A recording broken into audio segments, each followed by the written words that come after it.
Number 10. Sue Storm and Black Panther. So Black Panther was actually introduced in a Fantastic Four comic, Fantastic Four number 52 in 1966. He's the first African superhero in American comics. So that actress who was Storm and was all like, Storm was here first. Nah fam. Bow to the king. So when Black Panther first met Sue, the sparks flew. She was bathing in the river, which comics and media always like to pretend you can just do without, horrible parasites or fish touching you. And he sees her and is like, noise. And so he gets into the water too, and she's all, Black Panther, hey. And he's like, the invisible woman, Sue Richards. And she's all, cats don't like water. And he's like, but I'm no ordinary cat. And you are no ordinary woman. She's all, thanks. I'm glad someone noticed. Read. And then he asks her, are you married? Because the way you were looking at me, I thought that perhaps. This goes nowhere because it's the 60s and also cheating. But come on now, think about it. Also, this is what I wanted to ask you. Couples that nearly happened, or hookups that nearly happened, because I have tons of these. My mind is a Rolodex of useless hookup knowledge. Let me share this whole new world with you.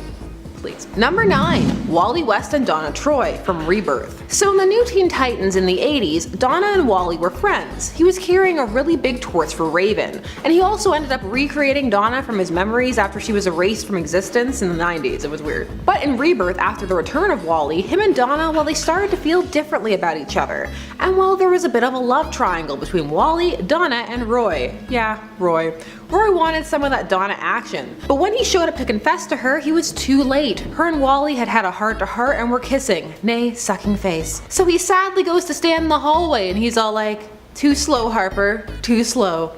Was that a flash joke? Probably not. This pairing was cute, but I'm not over the erasure of Wally's wife and kids. Kids who were also superheroes, by the way. But heroes aren't allowed to have happy families, so says Dan Didio. I like to think that Donna saw Roy's backwards hat and was like, that's gonna be a no from me. Number 8. Carol Danvers and Tony Stark from 1610, the Ultimate Verse. Let's go to the Ultimate Verse early in this list, get it out of the way, and show you a world where Tony Stark and Carol Danvers did hook up. In main verse, these two were friends, and Tony would end up helping Carol when she turned to alcohol to try to deal with all of the stuff that had happened to her, all that messed up stuff post-Rogue. Later, she would beat him into a coma for having a different perspective than her, and then the comics would break their spine and yours to make you forget that happened, by giving Carol another origin and Minnie, one where Tony was so supportive he called her Care Bear, and was like, it's all good, take as much time off the Avengers as you need, Care Bear.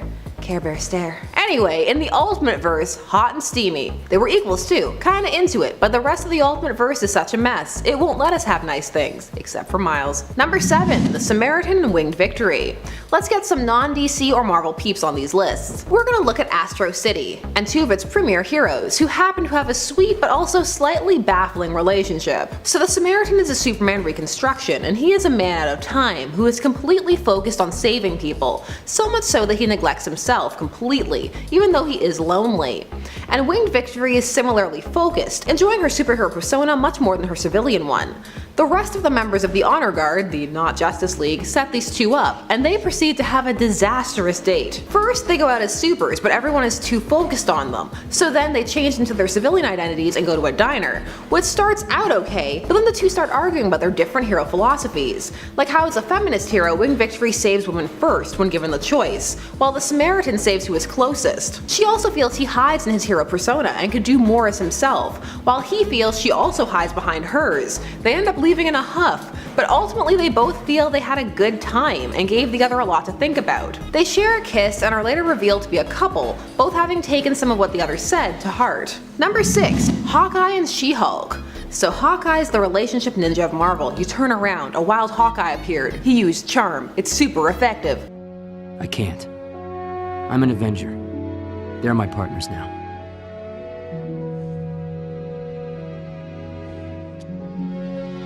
SheHulk is also known for her relationships, so it seemed inevitable that these two should end up sharing a kiss or two.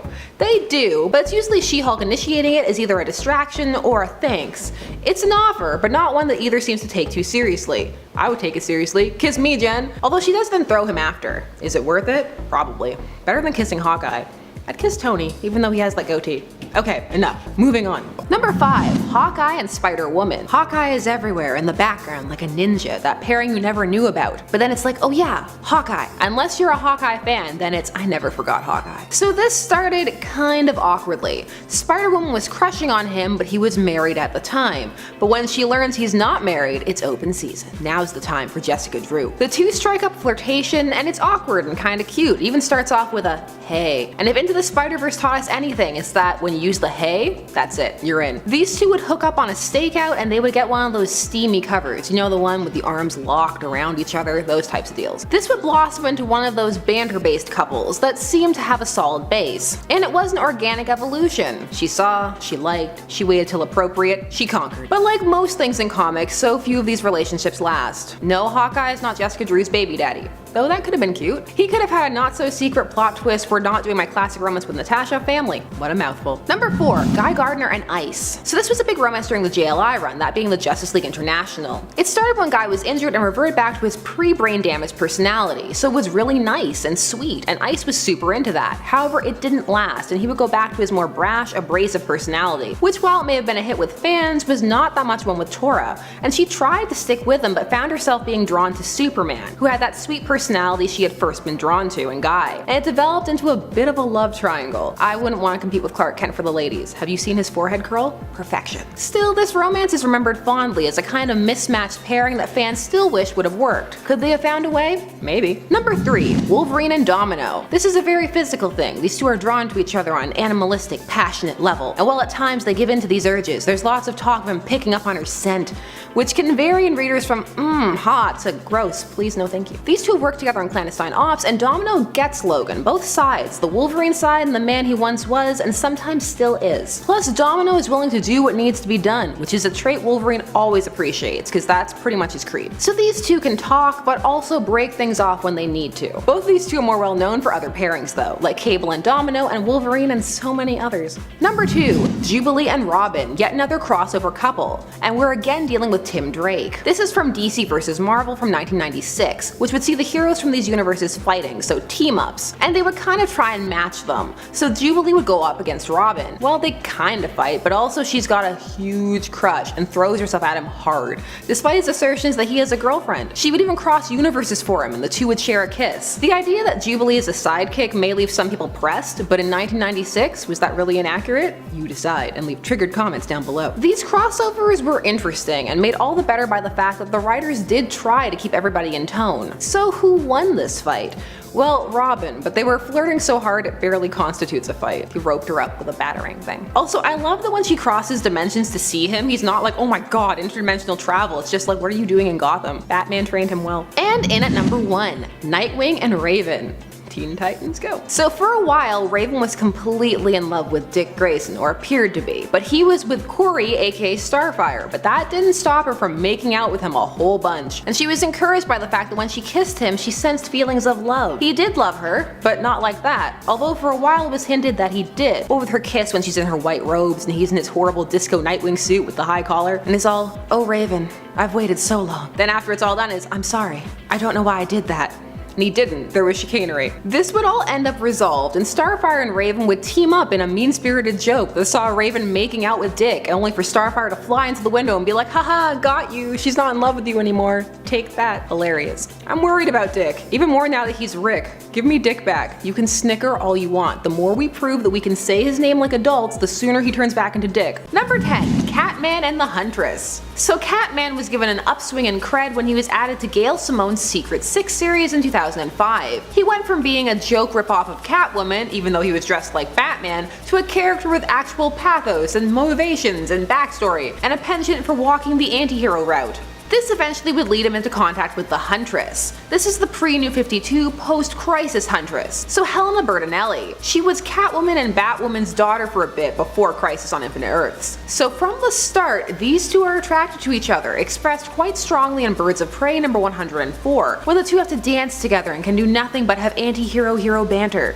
Ultimately, this was a two ships passing in the night type of deal. They met, they flirted, they made out. They flirt when they see each other, or did pre-rebirth, but it was not meant to be. Still, it was fun, but again, it was pushing Catman into Batman territory. Na na na na na na na na Catman. They're low because it was no great love to span the ages, but it happened and the world must know. Number 9. Speedball and Squirrel Girl. Pre the digital era, one of Squirrel Girl's big traits was that she was an assertive flirt. If she liked you, she made no bones about it. She was quite forward with how she came onto Matt Murdock, and her taste varied. Squirrel Girl had a crush on Speedball, and it turned out he did too. It was all super cute. He kissed her, said he liked hazelnuts. Squirrel Girl's lips taste like hazelnuts. Fun fact. It was all just adorable. She built it up a lot, but these two were not meant to be because Speedball became Penance. This is because he was part of the event which launched Civil War, the first one. He was on the team The New Warriors, who were trying to take down Nitro when he detonated and killed 612 people, including 60 kids. This, well, it changed Speedball, and he found he could only access his powers through pain. He made a suit that contained 612 spikes, 60 longer ones to represent the kids, and he wears it, or wore it, while he fought crime. Even though now he can access his powers again, without doing this, he still feels guilt and feels that he should feel pain. This was all too edgy and dark for Squirrel Girl, who was horrified in the changes in him. So horrified she went back in time to try to prevent him from becoming Penance. I must now point out that at this point they weren't properly dating. That's intense. Boundaries. I'm scared. He would ultimately become Speedball again, without time travel. And these two, well, it wasn't meant to be. Number 8. Electra and The Punisher. Oh yes, this happened, while they were both on Thunderbolts. It actually caused lots of jealousy for Deadpool because he was crushing on Electra hard.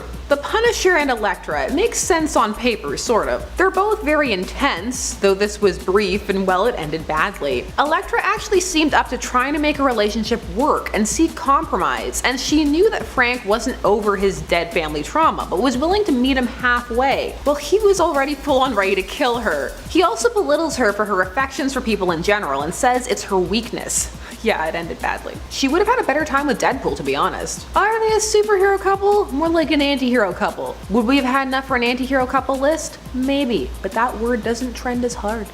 They count. Number 7. Black Widow and Iron Man. So Black Widow is known for some of her great loves. Hawkeye, Daredevil, and more recently the Winter Soldier, but for a while she had quite the thing with Tony. Black Widow actually made her first appearance in an Iron Man story in Tales of Suspense number 52 back in 1964. Her and Tony would start off as enemies, but when she defected and ultimately became an Avenger, the two ended up having a bit of a thing, a romance. Finally, a legit couple. It was more of a physical thing, but still there were panels of pillow talk and banter and flirting. This was different from the Ultimate Verse, the 1610 universe, where her and Tony had a sex tape and he ultimately had to take her out after they got married because she was using him. No, this was 616. I supported it. Most people didn't though. Tony was not the most popular character at the time, and for many people it was more a question of who should she go back to, Hawkeye or the Daredevil, during that time period. Daredevil was a huge thing. He even moved for her, but then he missed his area too much, so they broke up. Number 6. War Machine and Captain Marvel, Carol Danvers. Yep, Rhodey and Carol. There were even some people who were rooting for this in the MCU, but we knew that wasn't gonna happen.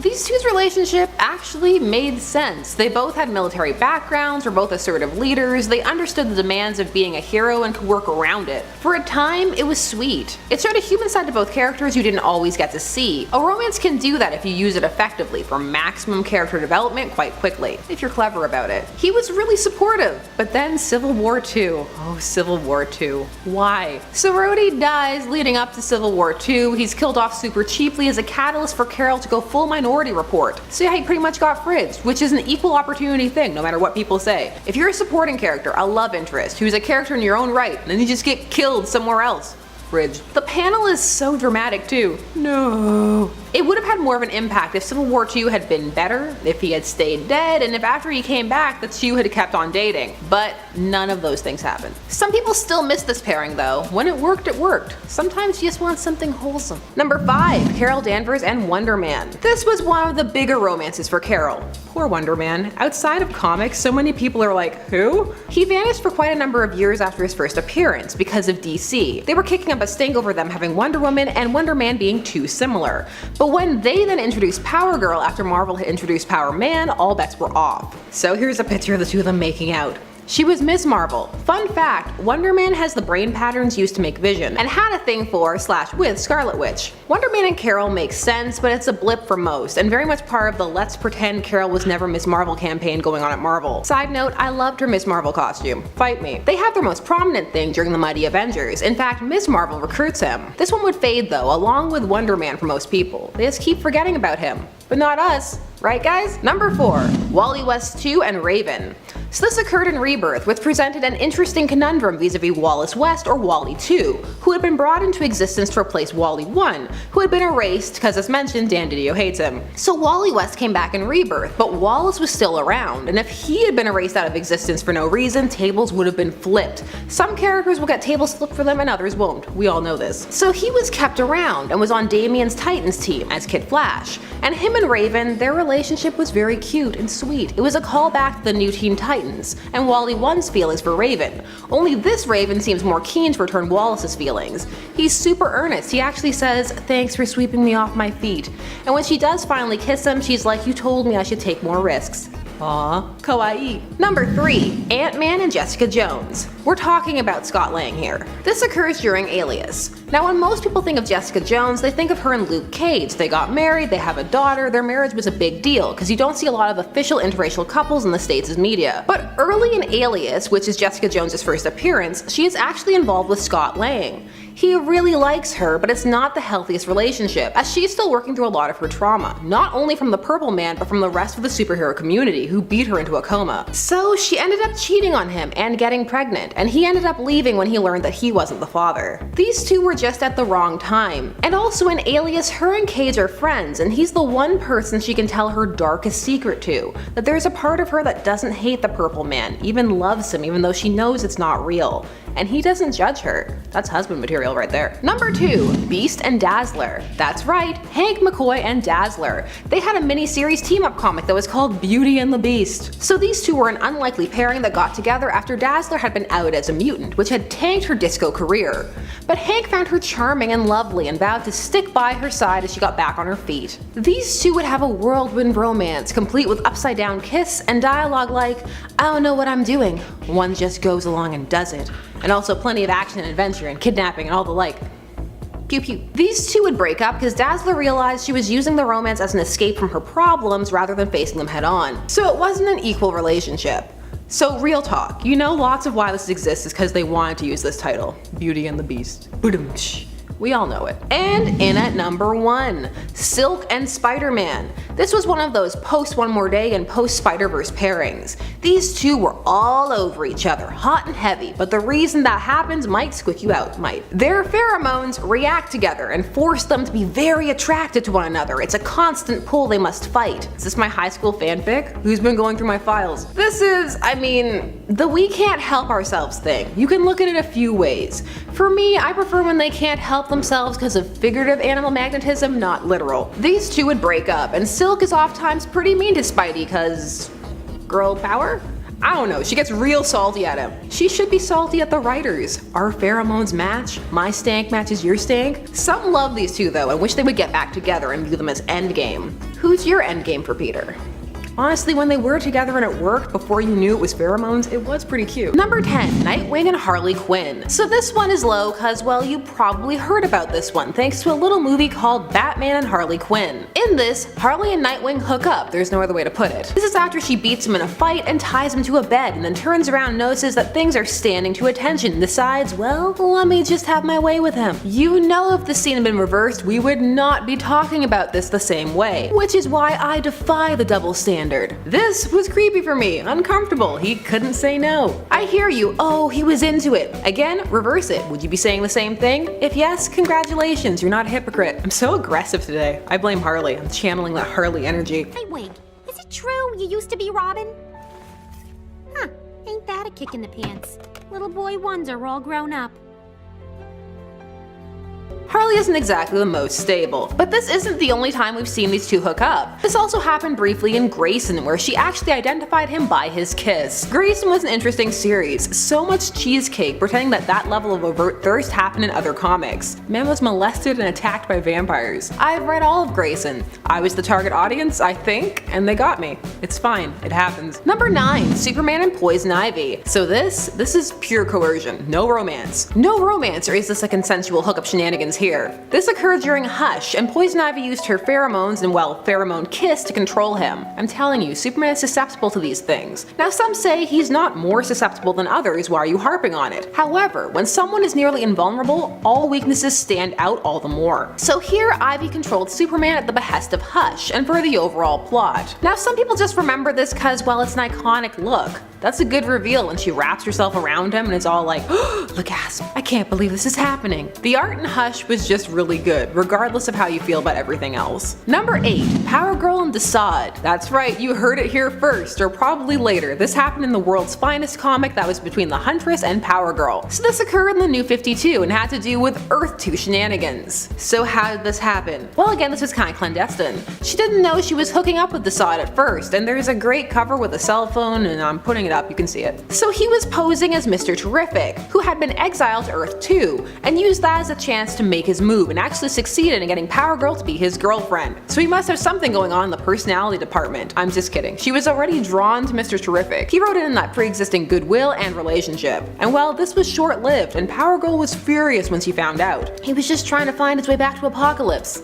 This is if people going and coming from Apocalypse doesn't spell doom for us all. Number 7, Possessed Raven and Starfire. So this occurred during the New Teen Titans run in the 80s, and during this arc, Nightwing and Starfire were getting married. It was huge, we've been building up to it. Well, it didn't happen because Raven crashed their wedding hard. And a Raven who is full on in all hail Trigon, I can't wait to rule the universe mode. But here's the thing, it's what happened when she crashed it that was, well, it was a lot. There was some very suggestive things going on, some BDSM things, like with her forcing Starfire onto all fours and yoinking her hair back. Then she kisses her and is all, "Dear sweet Coriander, of all those I've taken, so far you have pleased me the most." This while straddling her. How did this get past the code? I have so many questions. Is there a non-R-rated way to read this? Cause if so, I'll accept my new home in the gutter. No judgment. What do you all think? It's a lot of a lot, right? Number 6, Catwoman and Nightwing. So this one is, well, it just happened. I mean, I'm perplexed by this. Does Catwoman fall more into an anti-hero vein? Sure, most of the time, but making out with your main squeeze's son is pretty icky. There were some hints it was to make Batman jealous too.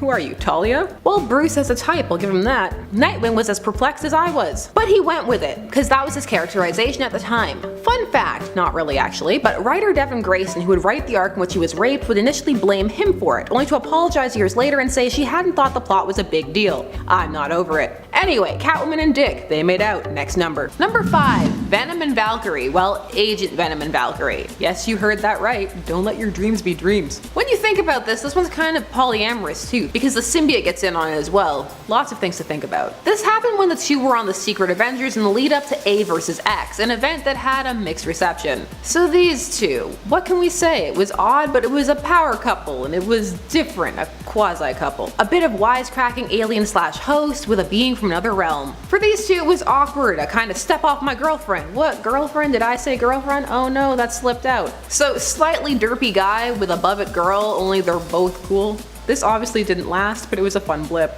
Number 4, StarLord and Kitty Pryde. This was a big one. They even had a comic together, one of those team-up romances, so you know it was serious. This occurred post Guardians of the Galaxy in the MCU, which saw a complete revamping of StarLord's character in the comics, rendering him far more in line with the MCU edition. StarLord even proposed to her, but Kitty is a strong independent woman who don't need no man. She already had to break off a serious thing with Colossus ages ago, but well, she's back with him, since breaking up with StarLord. Also, she was StarLord for a bit, taking on his persona. At the start of this, it was a long-distance relationship, but eventually turned into Kitty going to be with him in space. This was one that the writers really enjoyed doing, and you can tell. However, it would have meant a permanent shift for one of the characters, either Kitty in space or Peter on Earth, and well, that wasn't gonna happen long term. So these two didn't make it. Plus, sometimes fans get up in arms when new couples go up against a classic like Kitty and Colossus. Number 3, Rogue and Magneto.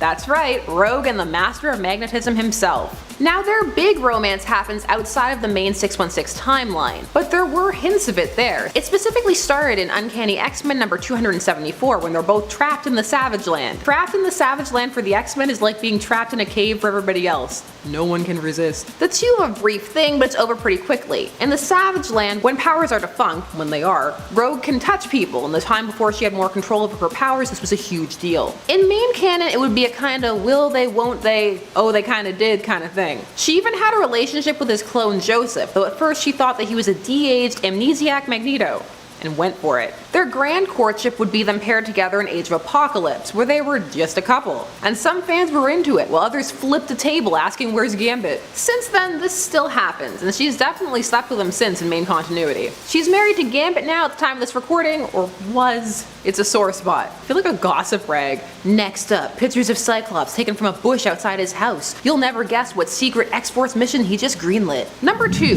Hal Jordan and Arissa. This one is infamous now, and in continuity we really try not to talk about this. Okay. Hal Jordan and Arissa. Very early in Hal Jordan's continuity, there was a bit of a no alien chicks thing, so he wasn't paired too much with the rest of the Corps. Not to mention the Corps took a while to coalesce. It used to just be Hal chilling in space, being sent from place to place by the Guardians. Once there was a Corps, one of the members was Arissa, a character who was clearly on the younger side, who had a crush on Hal, and at first it was well handled. Hal knew about it, but would always let her down easy and let her know that she was more like a sister to him, even frequently calling her little sister. Until eventually he had to put her down hard when she showed up in Green Lantern 204 in a new revealing costume to entice him. He finally told her, look, no, you're half my age, you have to stop flirting with me. Well, one day, the same writer who brought us Colossus and barely legal Kitty Pryde decided that Hal and Arissa were going to be trapped in a cave. And suddenly, Arissa is older. She used her power ring to will her body to be older. And the comic will claim that this also went for her mind, but I say to that, sure Jan. She was 14 by the way. So yeah. And well, all of a sudden, all of his rationale went out the window. Woman body, cave, making out.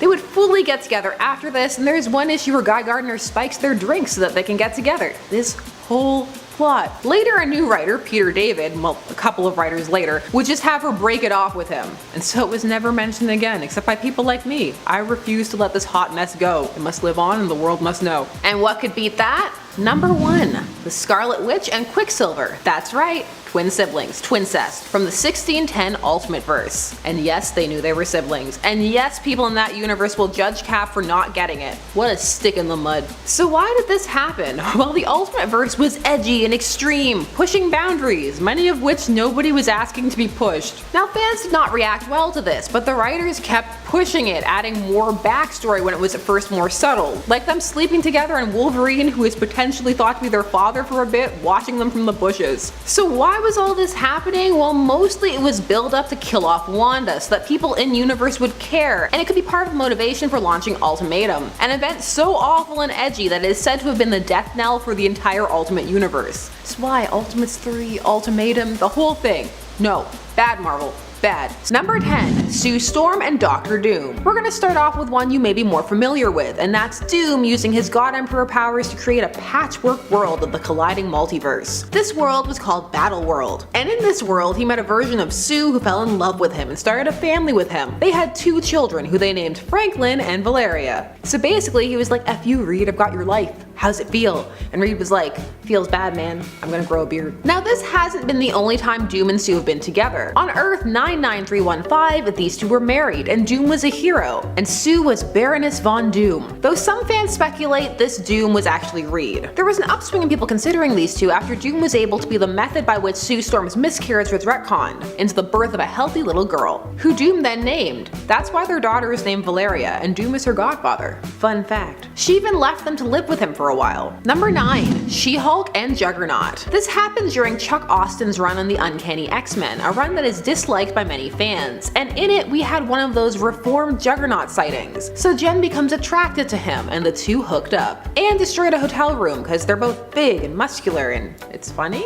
This also happened when she was his defense lawyer. Ethics, what are those? Other writers would not be down for this and relegate it to an alternate universe Jen, because main verse Jen would never. I don't know if we can say that. I mean, Star Fox? Fox? Is Star Fox worse or better than Juggernaut? I don't know. What's the metric? Dan Slott would be the one to be like, it's okay guys, false alarm, nothing to see here. But there would still be a gross line of Wolverine telling Jen after she hit on him that he doesn't want Juggernaut's sloppy seconds. Ew. Also, but you'll take Sabertooths? Where's the line, Logan? I mean, James. Number 8. Nightwing and Mirage. Nightwing over time has developed a reputation for being a hunk in the DC universe. All the people adore him. Him, Dick, not Rick. So during the New Teen Titans run from the 80s, the villain Mirage took a liking to him, but knew she didn't have a shot. Not only does Dick not have a savior complex villain fetish like Batman, but he was dating, nay going to marry Starfire at the time. So what did she do? She tricked him into being with her by turning into Starfire. He had no idea, and then when he found out that he'd been assaulted, the rest of the team called him a slut. Teen Titans go. Mirage was there at first to kill Donna Troy, to stop her son in the future. She was supposed to seduce Dick as part of the mission, but she really enjoyed it. She gave him a mullet and that Deathwing costume. Oh, Deathwing,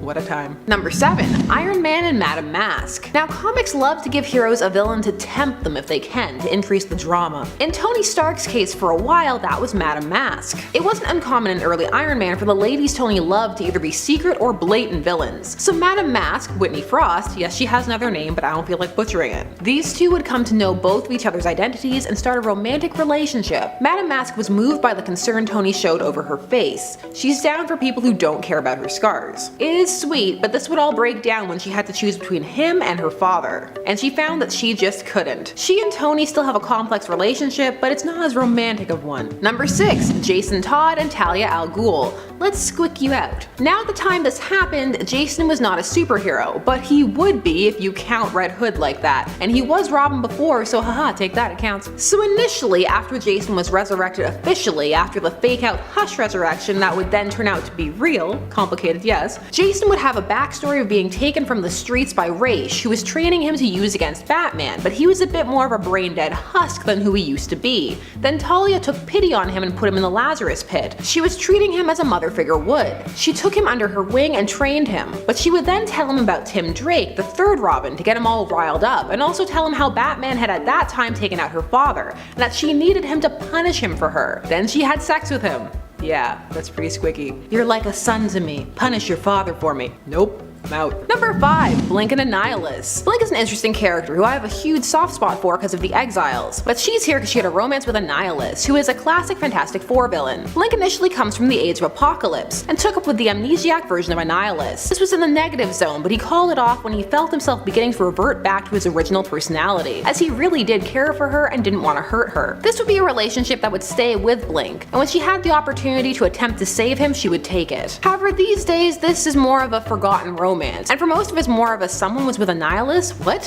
When? Why? Number 4. Ravager and Superboy. This one is a pure fake out. Now, Ravager was a supervillain when she first debuted, unstable, working with her father Deathstroke, but over time she joined the Titans. Deathstroke's kids in the Titans, it's a thing. Well, except for his first kid, you know, getting enhanced by the Hive and dying, which started off Deathstroke's whole I gotta kill the Titans thing. Now, Ravager is more frequently portrayed as a member of the Titans, or coming around to them very quickly. Now, this pairing, her and Superboy, is teased on the very cover of the issue. And just look at Superboy's face, it looks like this is the worst thing that's ever happened to him. But haha, this Ravager was a fake. This wasn't the real Ravager, which I'm fine with. Ravager and Superboy, well, Connor, Superboy, there is more than one now. It's all more confusing than it needed to be thanks to them hyper-aging John Kent, Clark and Lois' son. Take that, Lady of Kleenex mentality. Still, this was a thing. They kissed. It counts. Ha! Number 3. Storm and Dracula. Dracula was super into Storm, wanted her to be his queen vampire. Vampire queen.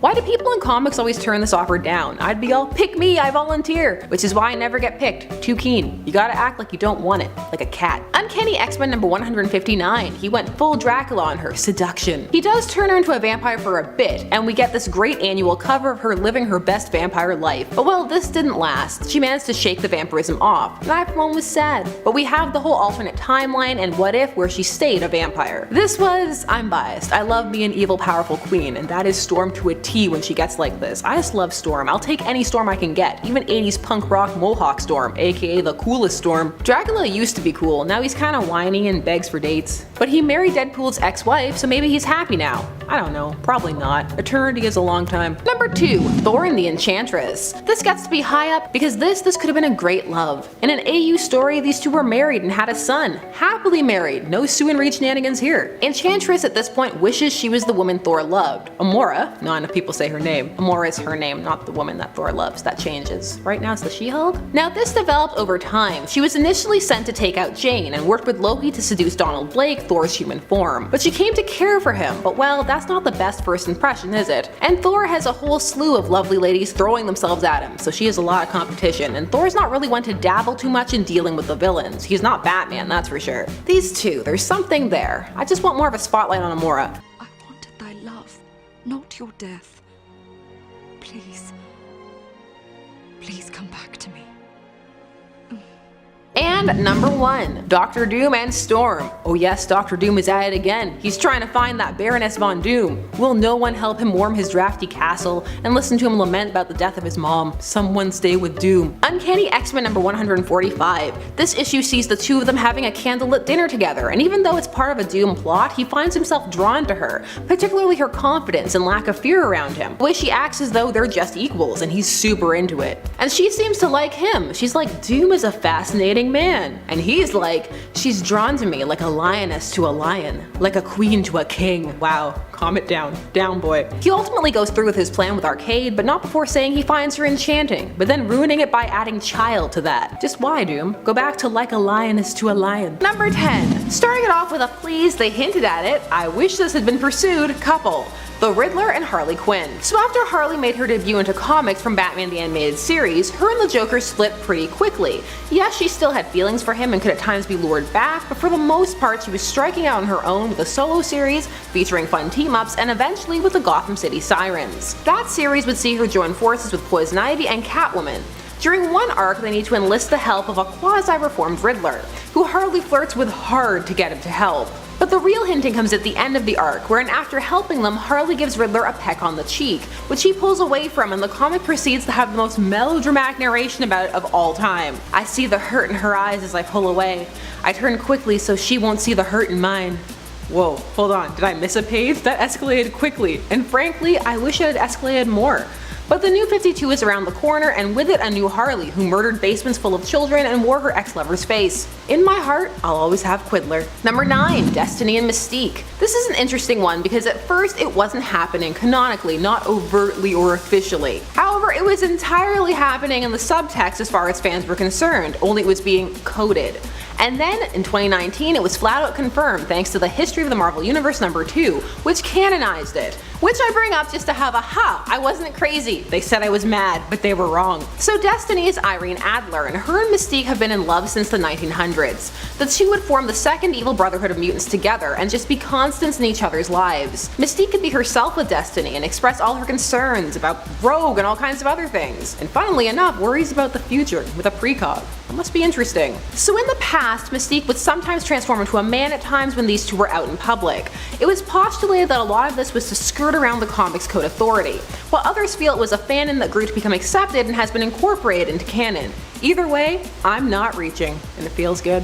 Number 8, Lex Luthor and Amanda Waller. Back to brief why moments. So this comes to us from Superman/Batman, the series from 2003, and the first big story arc, Public Enemies. Just everything. This is from the time Lex is president, and of course he's evil, and of course he's trying to kill Clark. And in the process he ends up getting himself all jacked up, and making out with a very surprised, perplexed Amanda Waller. Waller and Lex working together isn't too hard to buy, though working adjacent to each other would probably be a better way to put it.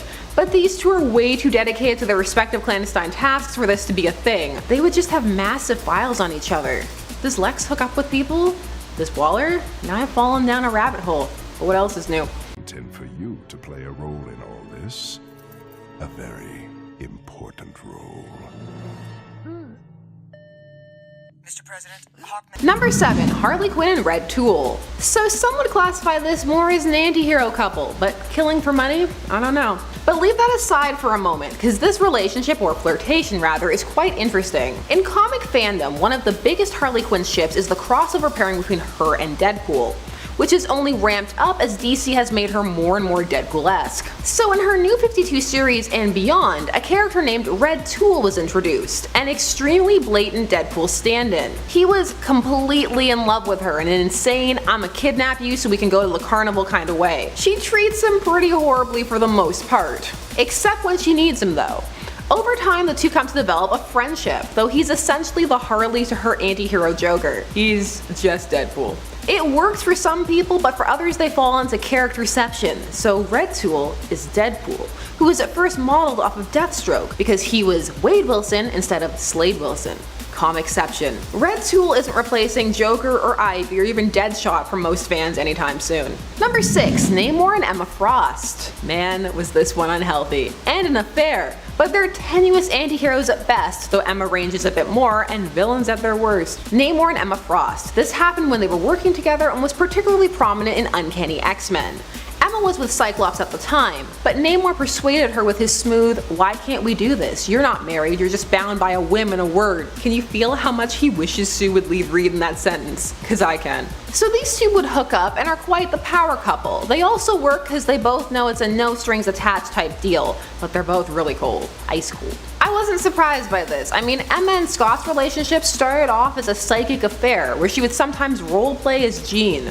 And there are strong hints that Namor likes how much Emma looks like Sue. It's all very messed up, which is par for the course for a villain relationship. It's to be expected in my opinion, like they're not great people. It's not that odd that they would have flawed relationships when even the so-called virtuous heroes do. But you do get some gems in there, surprises. Number 5. Nightwing and Shawn. So after Rebirth, Nightwing was relaunched, and there were some attempts to give him a new love interest, not Starfire, not Babs, who were doing different things at the time. Someone new.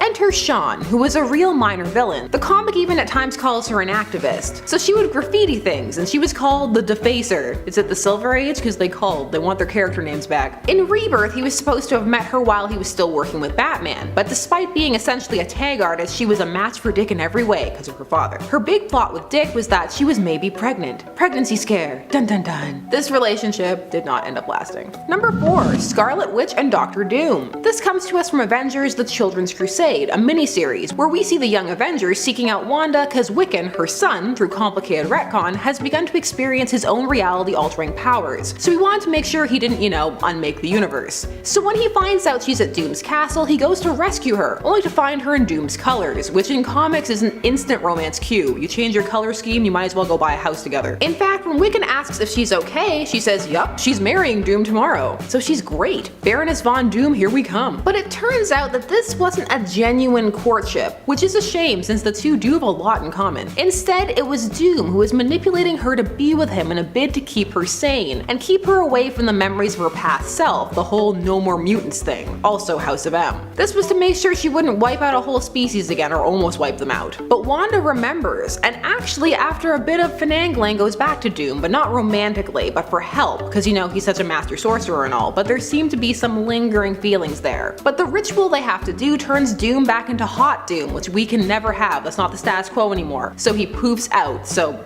broken up, I guess? I would have been down for more of this though. Number 3. Supergirl and Lex Luthor. Now Supergirl has had some intriguing romances, with Brainiac 5, with her horse, Comet. That was when he was posing as a man. But the Lex plot was a bit disturbing. At first it appeared she was with his son, Alexander Luthor Jr., which would have been okay. But then it turned out that Lex was inside his son's body posing as his own son. But this Supergirl was slightly different, she was known as Matrix, there was other Earth stuff involved, it was pretty convoluted. However, Luthor wasn't even with her because he wanted to be with her, it's because he wanted to develop clones of her, which is pretty standard Lex fare, just look at Connor. Clones everywhere. But that's a relationship ender, so she dumped him back in 1994. Number 2. Wolverine and Mystique.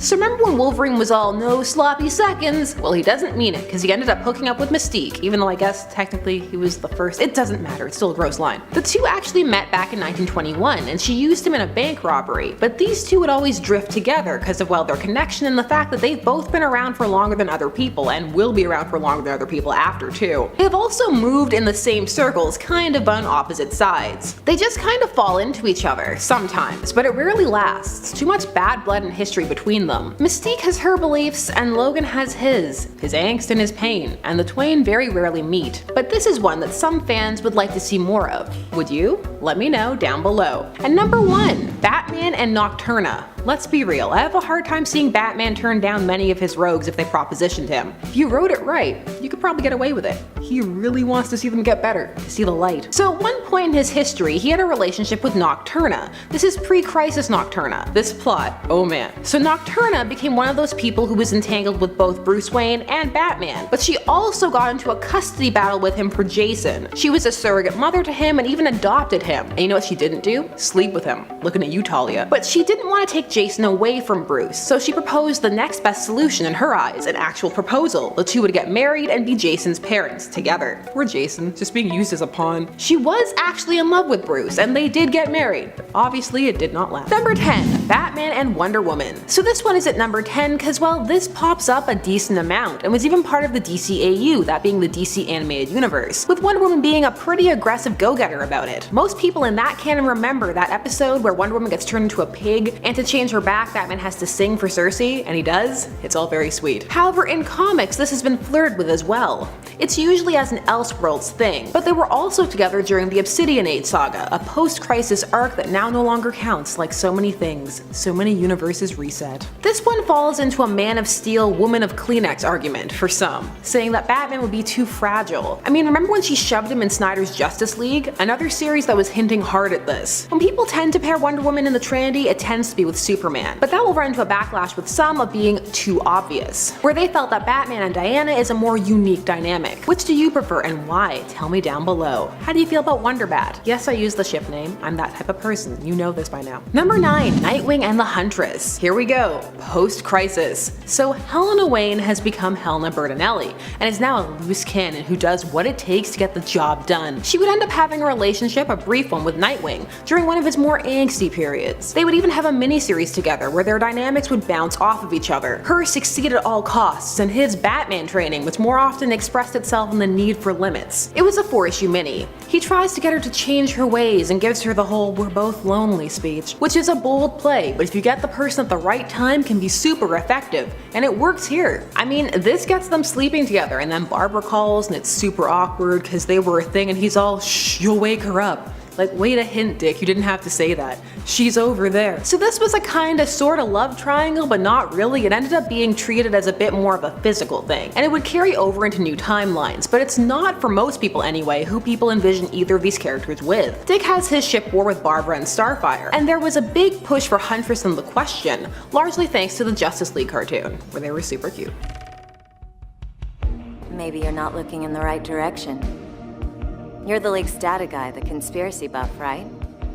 Wildcat says you're a nut job. Funny, he says the same thing about you.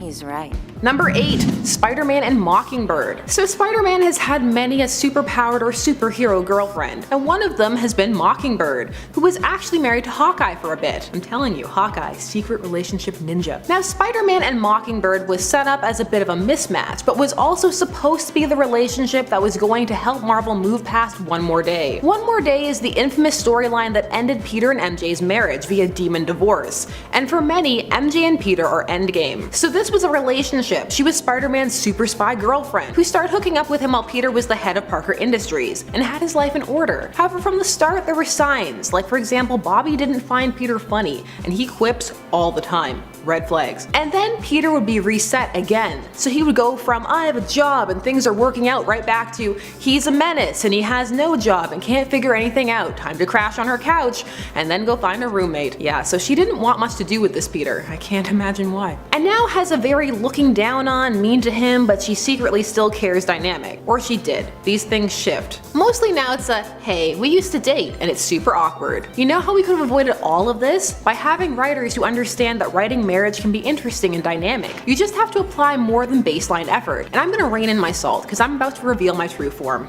A little Star Trek joke for you. Number 7, Robin and Spoiler. So this Robin is again Tim Drake. So much Tim on these lists, and for younger fans I know it's like, Tim? So Tim Drake for a time had quite the relationship with Spoiler, Stephanie Brown. This was the persona she took on before her death and subsequent resurrection in War Games, where she was Robin. As her death was met with an immediate and intense backlash, especially because it could be read as largely largely being Batman's fault, and not for a good reason either. She would later become Batgirl, but while she was spoiler, she was initially largely a foil for Robin. She was the daughter of the villain Cluemaster, who is largely a knockoff of the Riddler, and her and Robin had a teen pregnancy plot. And it was acclaimed. People really enjoyed these two together and felt it was a fresh and more mature look at a teen romance for the time. However, this would end after the whole Robin shenanigans where she was Robin. But they would still have a bit of a push and pull. We were together. It's too bad. It was a unique dynamic. This was who Tim was with when Jubilee was trying to hit on him, by the way. Fun fact. Number 6. Psylocke and Cyclops. So Cyclops has a thing for telepaths and also for cheating apparently. This occurred in the 90s and was when she joined an ex-team that Cyclops was leading and found herself drawn to him, decided to seduce him. He didn't really object too much at first. He loves the psychic mindscape play stuff. So this was still cheaty,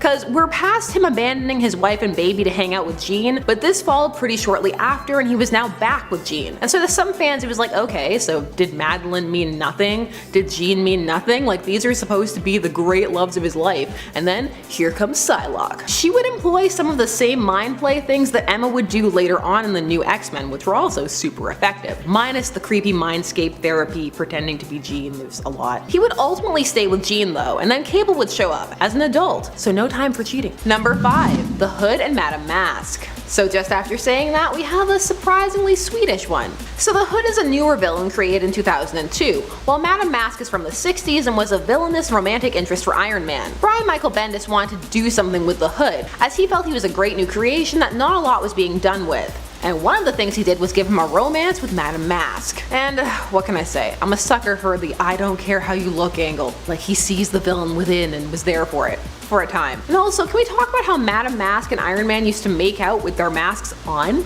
How? I have questions. Was it just metal bashing against each other? That's what it looks like.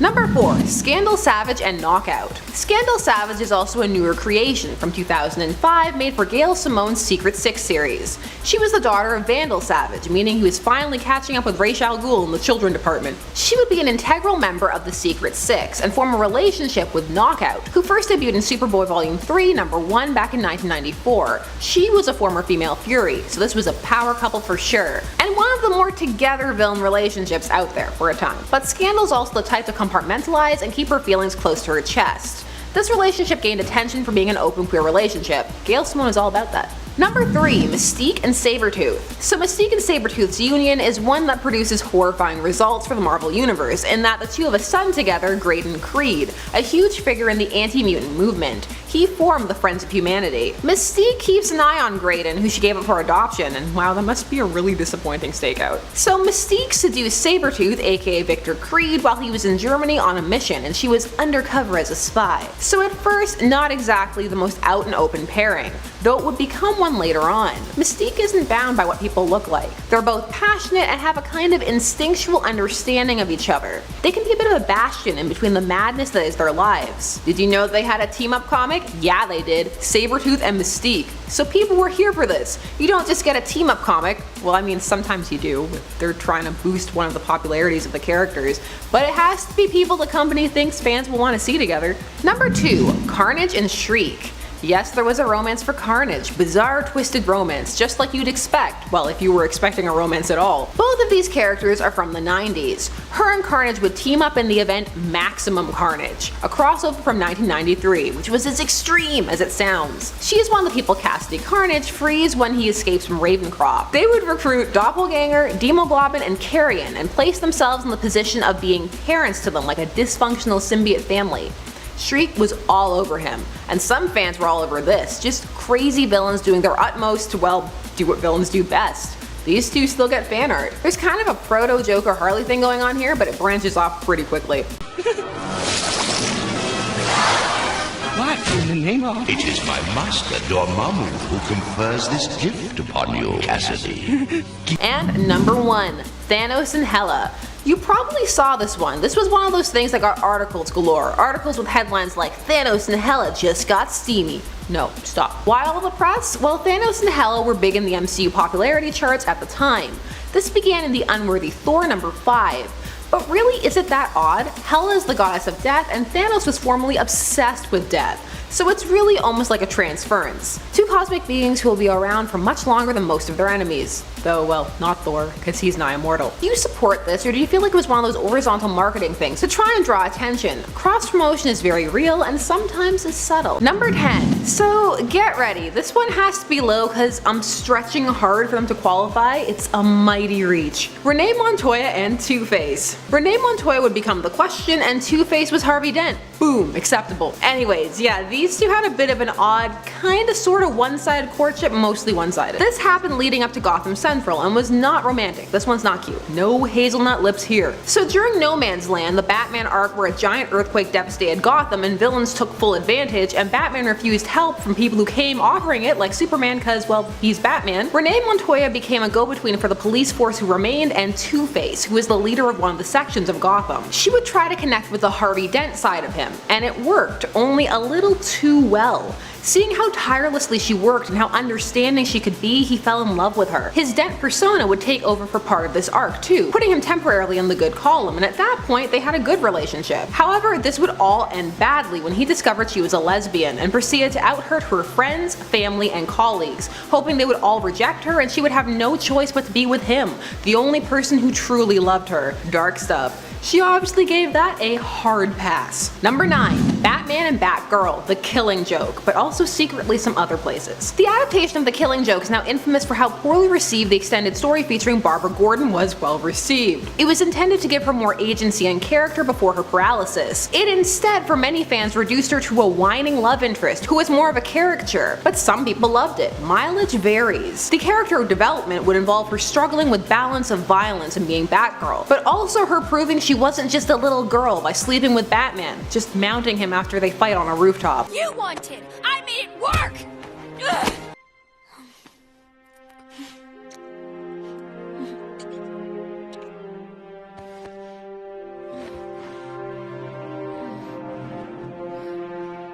This activated for many people the "he's friends with her dad" alarm bells. But this is a result of a particular creator, Bruce Timm. Since Timm's days on the animated series, he has been hinting that Batgirl had a crush on Batman and that they had a thing. They would actually have a brief thing later in that DCAU continuity, and in Batman Beyond's timeline, which continues that continuity, Bruce Wayne would get her pregnant and she would miscarry in a fight, and that would lead to the rift between Bruce and Dick. This relationship, some people like it, many people don't, and even those that do feel it could be handled better than it has been at points. Rooftop sex. Raise the roof. Number 8. Batman and Black Canary. For most people, this comes to us from an Elseworlds non-canon story, but I'm putting it because everything about Frank Miller's All-Star Batman and Robin is hilarious. Well, to me anyway. At one point in this tale, Batman ends up showing up after Black Canary has taken out some bike thugs, and actually he shows up just in time to help, and the two proceed to make out. It's all battle tension and fishnets. However, there have been some hints of this in main continuity from way back, like late Silver Age, early Bronze Age. Personally, I don't hate it.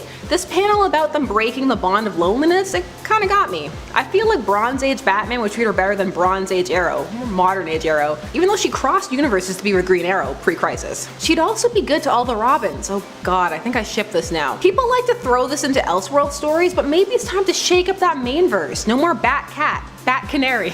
No one would stand for it, I know. Number 7. She-Hulk and Tony Stark. These two are players in the Marvel Universe, so it seemed like an inevitability that at one point they would end up together. It's more of a teammates with benefits type deal. But they have some deep discussions, and Tony respects her as a teammate, a friend, and a lawyer. Before what I like to call a digital era, they were pretty close. She also calls him out on his nonsense, which he oftentimes needs. His ego can get out of control. Still, these are often quick things, so some people are like, what? That happened? Yes, it did. There's also this joke about how he slept with Gamora and it was lame. That the sex was lame, not the joke. That really varies. Humor is tricky and very subjective. Number 6. Tony Stark and the Wasp. This is a new one from the 2018 Iron Man run actually, and they were really excited about it. This got a very lovingly drawn cover. So Jan and Tony. This is one of those pairings that's like, okay, sure, why not? Most of their stories are about them being busy and having to squeeze in dates, but it's a really smooth relationship, not too much conflict. Not yet. They also have cutesy puns like Don't worry, I won't sting you. Too late, I'm already stung. No man, give me that villain banter. This was during a movie date. It's also normal and nice. For domesticity lovers, it's great. But still for some fans, it's a bit of an okay, did you just draw names out of a hat and be like who hasn't dated yet? Still, some are just glad she's not with Hank because of that one panel. But there's not only more to that panel, but more to how their relationship soured. Still, if we can retcon away entire universes, why can't we retcon that out? Some things stick no matter how much retcon or reboot scrub you use. Will Tony and Janet last?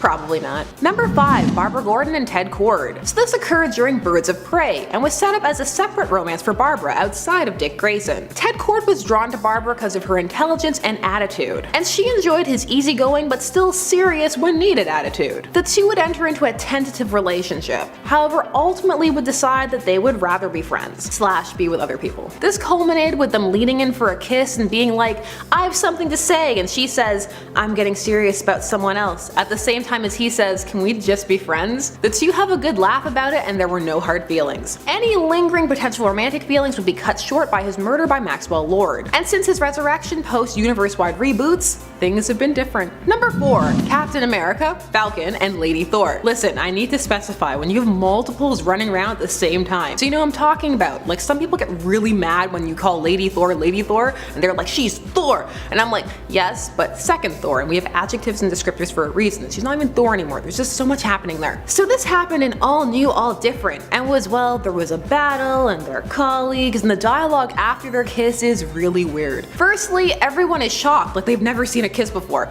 And then she's all, you certainly taste how I imagined Captain America would taste. And he goes, you taste like a goddess. What do both of those statements mean? Like Squirrel Girl tastes like hazelnuts, that I understand, but what does Captain America taste like? Apple pie? McDonald's? I don't know. And a goddess, so light, energy, and pain? Also, she's not a goddess, maybe more like, you taste like a magic hammer. So yes, this was a thing that happened. They taste how the other expected. Tale as old as time. This ship is called Thundershield, by the way. Sounds like a great band, AC/DC all the way. Thundershield.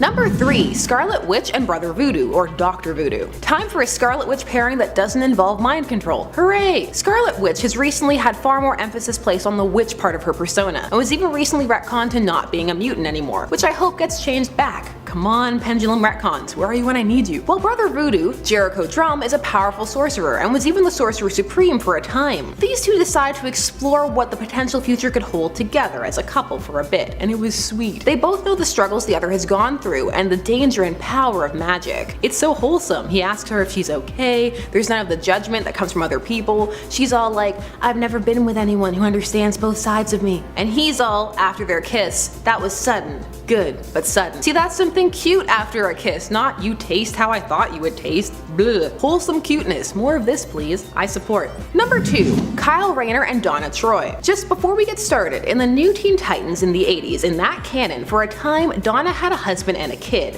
and then the editors decided that that wasn't relatable for teens, so they had her family die in a car crash, so she could go back to going on dates. Because who can ever relate to having a family? More boys. Where the dates at? Anyways, Kyle was one of the boys for her to go on dates with. There would even later on be kind of a love triangle between her, Kyle, and Jason Todd. But that was the same series that would see her calling Jason Todd retarded. Do you get it? This was during Countdown. So in all honesty, all of that salt aside, this was cute. The two went on dates in space and balanced the duality of their secret identities and wanting a normal life. I mean, Donna was down for that. She married a normal guy. So teammates, hopefully more. That's Kyle talking, not me. They'll bring this up on occasion. It depends how much in favor Kyle is, especially post Hal's resurrection. Sometimes it can be like, Kyle? Who? And number 1. So what could top all of this? The Wasp and Deadpool. You're welcome. That's right, so Deadpool's Secret Wars number 4. This showed Janet sleeping with the hot in quotation marks, mustache Deadpool. This was a thing that happened. Well, chop it up to that melded universe, bizarre, weird, timey-wimey stuff going on. Later, there would be some drama about it, and it would come out that while this was going on, the deed, she was calling him Magnus, which is Magneto's name. So in the comics, it's far more common to hear Magneto called Magnus than Eric. So yeah, remember I told you that she hooked up with Magneto in Secret Wars? And apparently she's been thinking about it since then. Like dang, it's been decades. Well, poor Deadpool, his feelings were hurt. People are just so awful to him. Go back to Cable, sweetie, it'll be better. Number 10, Magneto and the Wasp. Magneto has been on the side of good before. He's even run Xavier's school for him, like when he died, that first time, not the other times.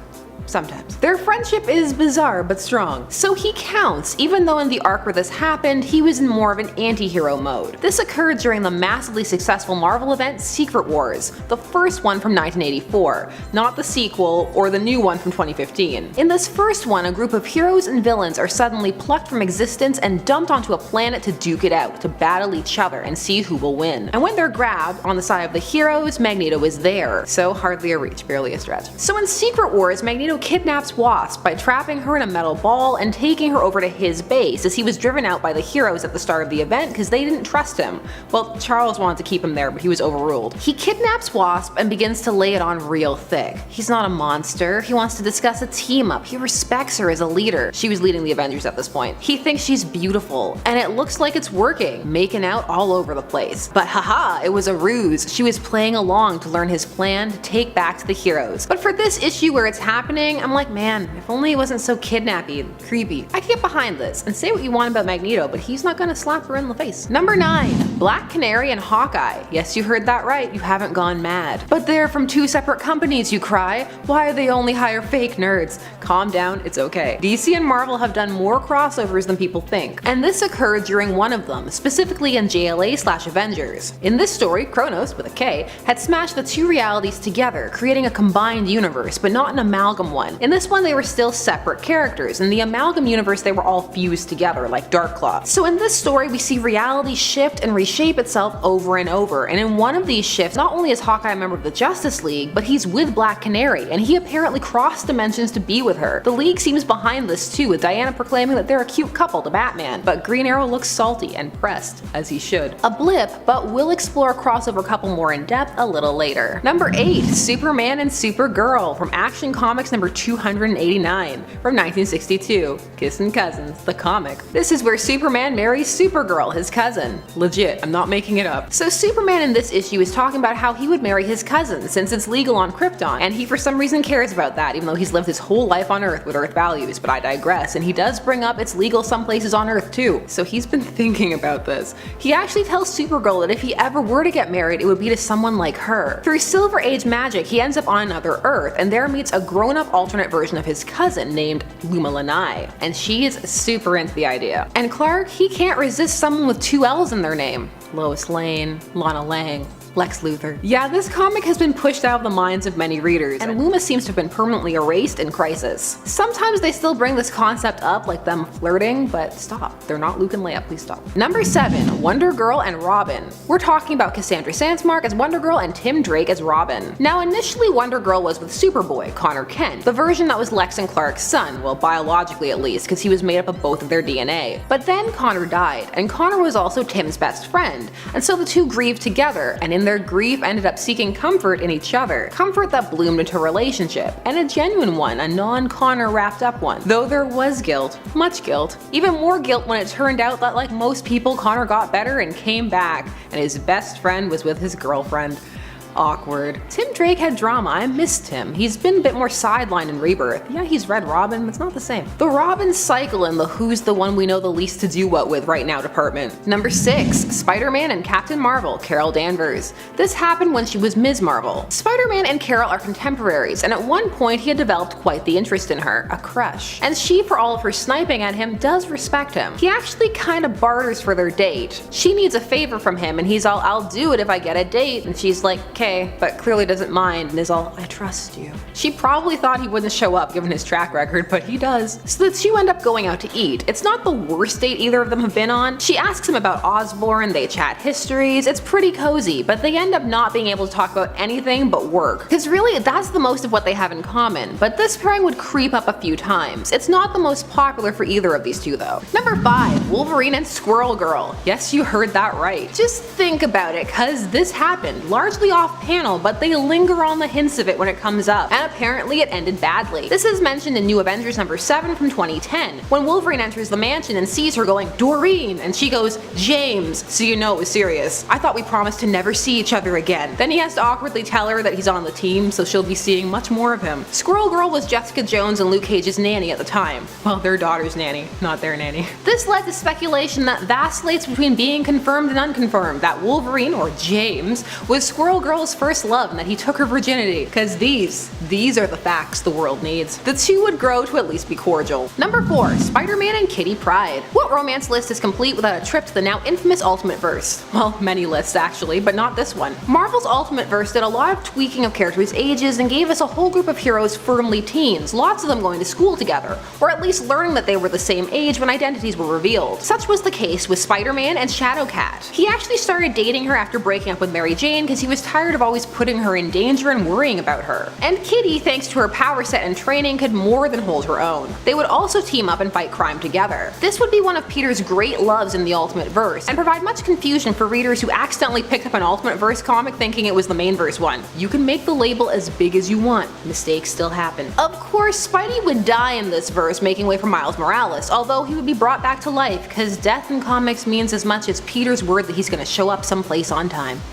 Nothing. Number 3. Black Widow and Daredevil. This is actually, or was actually, one of the great Marvel romances. Matt Murdock and Natasha was serious business, and people who remember have made some cool crossover fanvids, check them out. These two loved each other, and Black Widow would even confess to him that she loved him, which is a big deal for her. But Daredevil was always worrying that it wasn't meant to be, or that they were just too different, or too dedicated to their respective missions and different goals. Ultimately, he would prove himself right.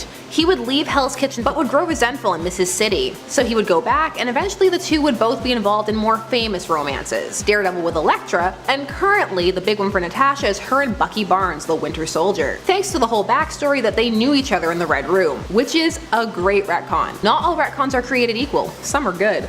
Oh man, the salt, I'm sorry, you probably felt that through the screen. Writers remember this happened though, so it comes up, but for new readers it can be a what? Wait! Number 2. Captain America and Scarlet Witch. You have no idea how badly I wanted to put Wanda and Doom on here, but there was mind control involved, so I went wholesome instead. Quality content. Also, I just learned people are now calling this pairing Scarlet America, and I'm here for it, but also Captain Scarlet, or Captain Witch. Think about it. This has happened more than once, such as in the comic Captain America and the Falcon, or the Uncanny Avengers, just to name a couple.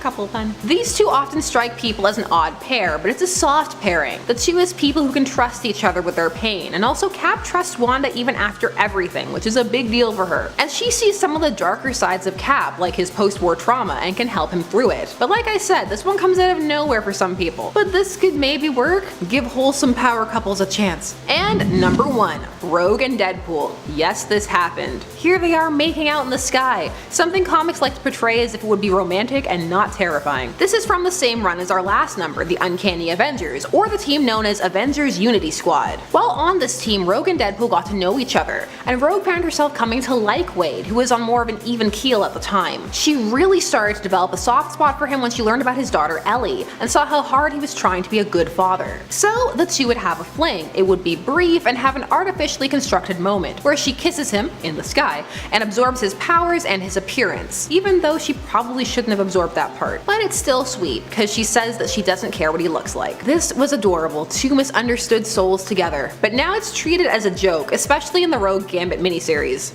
I don't know, I thought it was cute. What do you think?